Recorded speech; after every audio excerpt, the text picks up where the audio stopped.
So I think the initial reaction to this phone call when these sellers called me was to help them. And I knew that there were a lot of different ways to do that. But at the end of the day, like, we knew that they needed to sell this house.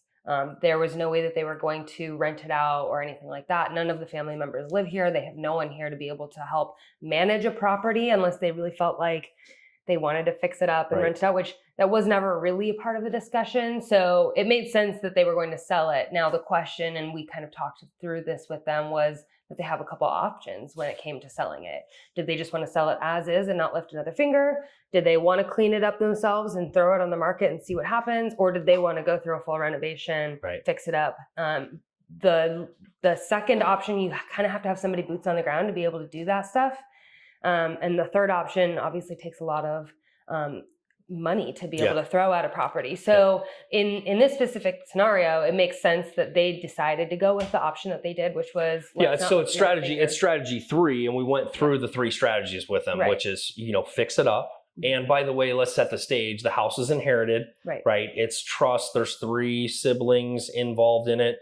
And, going through the options, when we got here, it wasn't nearly as hot as it is now. No. But they were out working, throwing things away. They had gone through all these dumpsters. They still wouldn't listen. Yeah. Because no matter what they did, it wasn't going to be clean enough to get there. And then strategy 2 is putting it on the market as is, right? And again, you made the point. They don't live here. We're really not financeable with broken windows, green pool, all the things. So, number 2 as is, I'm just watching the sweat pour down your forehead, right? It's hot. So option 2 really isn't a good idea for them because you're just going to get a lot of lowball offers, a lot of bullshit. They really did, at the end of the day, want certainty and ease. Right. And that was where it was worth them to just sell us the house rather than go through this, or this. And they had some other investors and this, that, and the other. We got to match one of them and come in because you had the relationship with them. So this is one of those things that I think people just need to see what's possible and go, hey, here's this option or this option. So in this case, they chose a great option. Get out of it. We have to deal with what's here.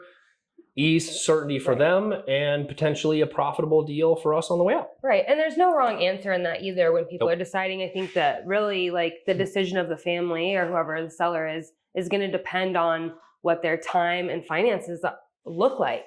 If they had somebody that was here in Arizona and they had, $200,000 to pour into this house and then make a huge profit on it, then they would totally have done that. The problem is that those 2 things were lacking. Whereas somebody that maybe lives in Arizona or has family members in Arizona that maybe they inherited a house from, that they can be a little bit more hands-on, those other options might open up a little bit more for them. Yeah, I mean, you make a really good point, is that all 3 of those options are there for anybody to choose, and it's the pros and cons of each, and then they get to decide what variables and situation in their life make sense with those. Right. We were just over at another house where same thing, 80-year-old lady that was selling the house is in disarray, it's half remodeled, half not.